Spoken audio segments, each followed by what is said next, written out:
Тројца бугарски државјани беа приведени од полициските службеници на граничниот премин ДВ Баир, откако претходно со часови провоцираа, се караа и се обидуваа дури и физички да се пресметаат со граничарите.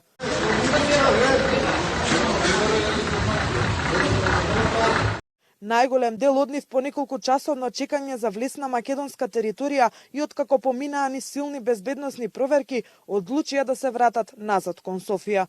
Пред да заминат неа испуштија можноста пред македонските медиуми да кажат дека Делчев бил бугарски револуционер и да ги навредат македонците, но во Скопје сакале да дојдат само за да се поклонат на неговиот гроб.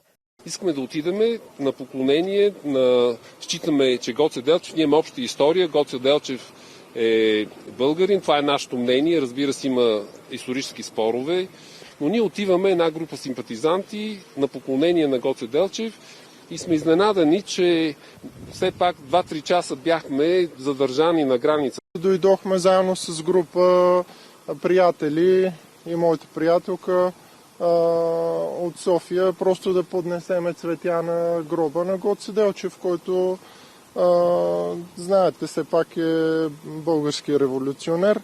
Сите бугарски автомобили кои преминаа македонската граница на територија на државата се задржаа најмногу половина час, пошто се упатија назад кон Софија. Утрото компјутерскиот систем на граничните премини не функционираше неколку часа, па се пропуштаа само итните случаи. Токму ова беше причината за тензиите. Бугарските граѓани почнаа да ги навредуваат полициските службеници, но и македонскиот народ.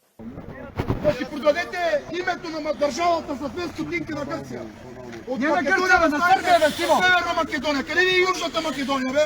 Господа македонци, јас да вижте, бе. Засрамете се, бе. Защото ние първи признахме вашата независимост. Не е признал Бояр Османи, не е признал македонския ви премиер, нито Иван Демерджиев. Во текот на целиот ден со мали инциденти, со посебни безбедносни мерки за поминување на границата и протокол за медиумските екипи, силното полициско обезбедување, ситуацијата ја држеше под контрола.